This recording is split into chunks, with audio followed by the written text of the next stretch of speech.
지난 8일 밧줄에 매달려 15층 아파트의 도색 작업을 하던 김모 씨가 바닥으로 추락했습니다.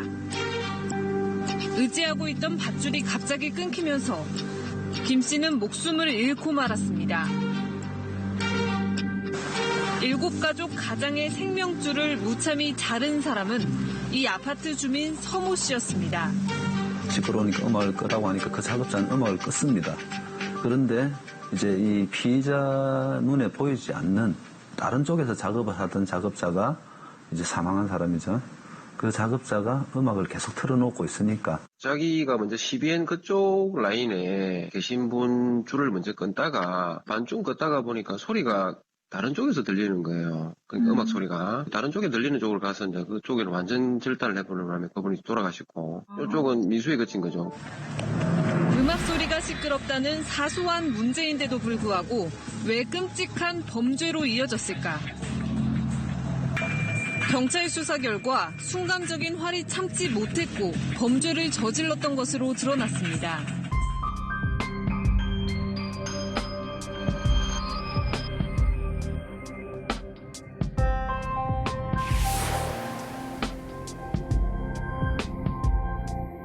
정말 믿기 어려운 범죄인데요. 우선 첫 번째 사건은 2017년 6월에 경남 양산의 15층 아파트에서 밧줄에 의지해서 외벽 도색 작업을 하던 작업자의 밧줄을 가해자가 공업용 커터칼로 끊어서 추락사를 시킨 사건이었습니다. 이분은 그전에도 이제 분노 조절에 문제가 있어가지고 아마 범행을 했던 것으로 보이고요. 네. 그래서 결국에는 2012년도에 치료감호 시설에 수감된 적도 있다고 합니다. 그러니까 결국에는 분노 조절이 안 돼가지고 폭력 범죄를 저지른 게 첫 번째가 아니다. 이런 이제 이야기가 되는 것이고요.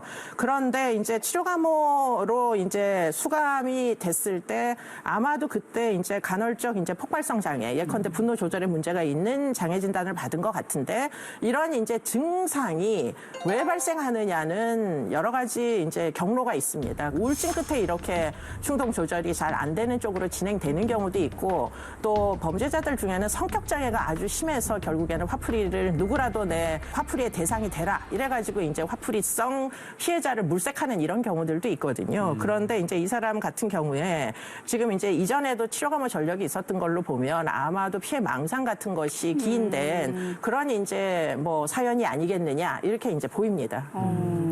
아니 그런데 이분이 본인의 이제 그 범죄에 대해서 현장 검증을 했을 때는 좀 눈물을 보이기도 했다 이런 뉴스를 제가 봤는데요. 네. 서 씨는 현장 검증을 하며 간혹 눈물을 보이기도 했습니다. 지금 아니면 이제 사죄할 기회도 없습니다. 죄송합니다.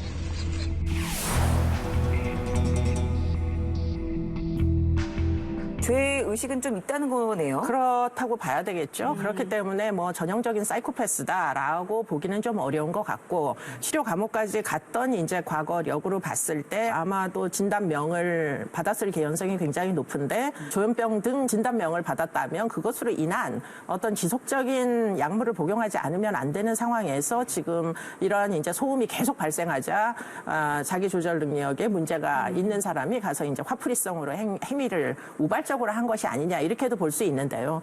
문제는 지금 한 건은 살인이고 다른 한 건은 살인 미수이다 보니까 아마 상당히 중형을 받았을 개연성이 높고 그전에도 아마 치료 감호를 받았었기 때문에 이번에도 아마 그 정신증적인 증상에 대한 치료의 필요성은 아마 법원에서 선고를 아마 했을 걸로 보입니다. 네.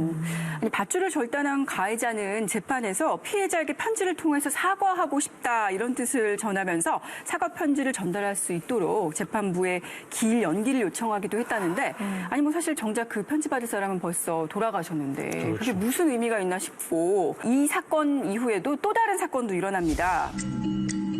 충주의 한 원룸. 인터넷 속도가 느리다는 신고를 받고 서비스에 나선 수리기사 이모 씨가 살해당했습니다.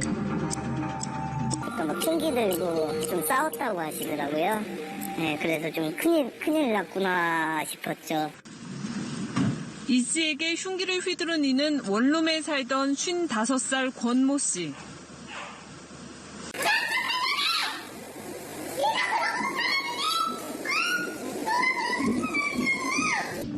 피해자 권 씨는 오랜 기간 가족이나 지인들과 교류 없이 원룸에서 혼자 지내왔습니다. 주식 거래를 하며 인터넷 연결 문제로 손해를 봤다는 피해망상을 가지게 됐던 것으로 조사됐습니다. 하지만 터놓고 얘기할 만한 상대는 없었습니다. 결국 쌓인 분노가 폭발하면서 살인으로까지 이어졌다는 분석입니다. 따로 뭐 흉기나 뭐 이런 걸 준비한 거는 아니고 그전부터 가지고 있던 걸 사용하자 이렇게 마음먹었던 걸로 본인은 진술하고 있습니다.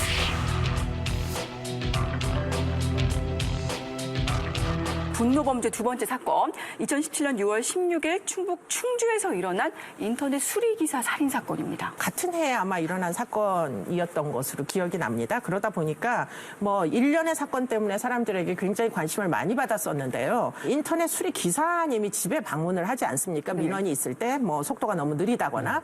그런데 그 당시에 50대 가해자가 혼자 살고 있었는데 이 집에 이제 방문을 하셨다는 거예요. 아까 조금 전에 이제 영상이 잠깐 나왔었죠. 뭐 외소한 몸집에 혼자 사시는 분께 이제 수리 기사님이 방문을 하셨는데 오자마자 왜 우리 집 인터넷만 이렇게 속도가 느리도록 만들었느냐 하고서는 다짜고짜 흉기를 휘둘러가지고 결국에는 이제 이분도 사망에 이르게 됐는데 당시에 뭐라고 얘기를 했느냐, 갑질하려는 거 아니냐 이러면서 흉기를 휘둘렀다는 거예요. 그런데 이제 갑의 위치에 있지 않은 사람이죠, 이 사람은. 네, 인터넷 기사 일을 하기 위해서 결국은 오히려 서비스를 제공하는 을 입장이었을 수도 있는데 문제는 이 집주인은 뭔가 좀 상당 부분 이제 현실 판단 능력에 손상이 이미 발생했던 거 아니냐 이렇게 이제 생각이 됩니다. 아니 평소에 그렇게 분노를 쌓아놨다는 것은 그 충동 범죄가 아니라 어느 정도 계획된 범죄라고 봐야 되지 않을까요?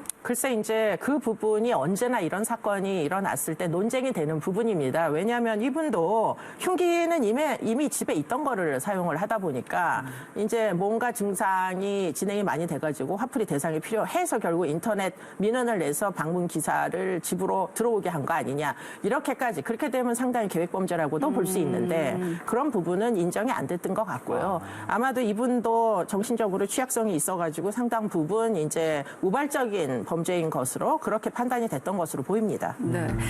경찰청 발표에 따르면 이 상해나 폭행 등 폭력범죄 약 37만 건 중에서 우발적이거나 현실 불만 있는 경우가 무려 41%에 이르렀다고 하고요.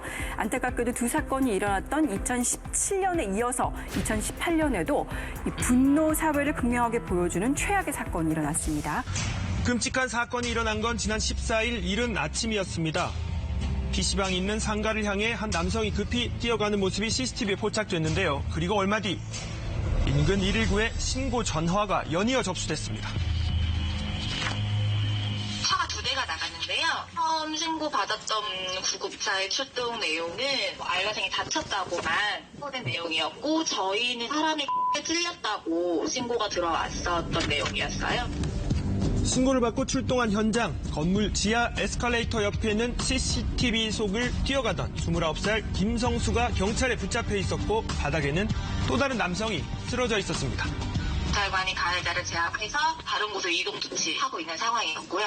환자분만 케어했죠. 머리 쪽으로 외상이 있었던 걸로 추정이 되는데 그쪽에 출혈량이 너무 많아서 정확한 외상 위치를 저희가 파악은 못하고 지혈만 일단 하고 있는 상황이었어요. 지혈을 하며 급히 병원으로 옮겼지만 피해 남성은 끝내 숨을 거두고 말았습니다. 경찰에 따르면 사건 당일 피의자 김성수는 동생과 함께 PC방을 찾았는데요. 이들은 아르바이트생이었던 피해자에게 서비스 불친절을 이유로 환불을 요구하면서 실랑이를 벌였고 이 일로 경찰까지 한 차례 출동했습니다. 1차 신고를 받고 현장에 저희 직원들이 나갔을 때는요. 격렬하게 싸우고 있었던 사안이 아니고요. 피의자하고 동생하고 PC방에서 불친절하다는 이유로 단순히 말싸움 중이었습니다. PC방으로 출동한 경찰은 김 씨와 동생에게 귀가 조치를 하면서 상황을 마무리시켰는데요. 하지만 김 씨는 경찰이 떠난 뒤 집에서 흉기를 챙겨와 피해자를 향해 휘둘렀습니다. 내가 잘못을 했다고 생각하기 때문에 제가 값을 치러야 한다고 생각하고 있습니다.